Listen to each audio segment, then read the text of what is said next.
We talked at halftime about that 17-point lead. Probably for about a quarter and a half, the Lakers were playing their best basketball of the year. Toronto made that run. They cut it to 6. Second half was a battle back and forth. I want to ask you guys this. You talked a little bit about it in-game when they went to you. Lakers tied. Luke goes back to the starters. Raptors go on an 8-0 run. Luke subs all 5 guys out.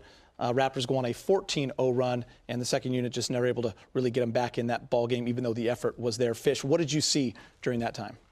Well, I thought that throughout the second half, the Lakers found it difficult to sustain the effort and energy from the first half in terms of creating turnovers, which we talked about during the half. Scoring easy buckets in transition off of your defense and not having to rely on multiple dribbles and guys having to try and make individual plays.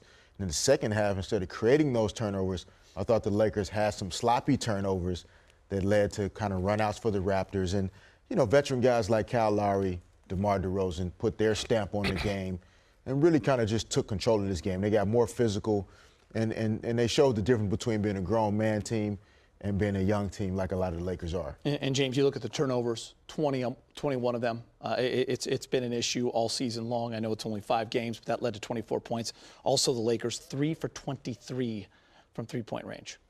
And still, you feel like they outplayed this team for most of the night and had a good chance. Yeah, I mean, you have a big lead, and then, you know, Toronto makes their run.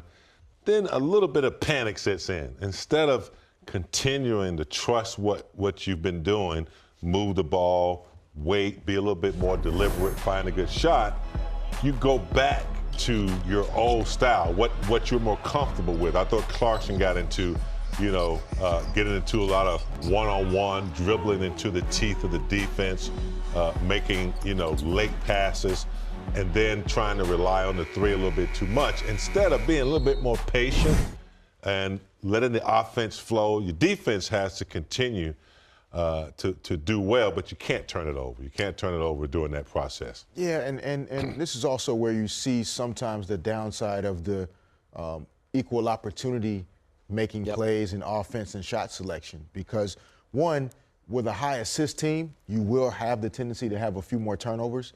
So it's not so much that the turnovers are high, but also understanding shot selection, when to take some of those 23 threes, and then everybody doesn't have to jack one up because they haven't had one in the second.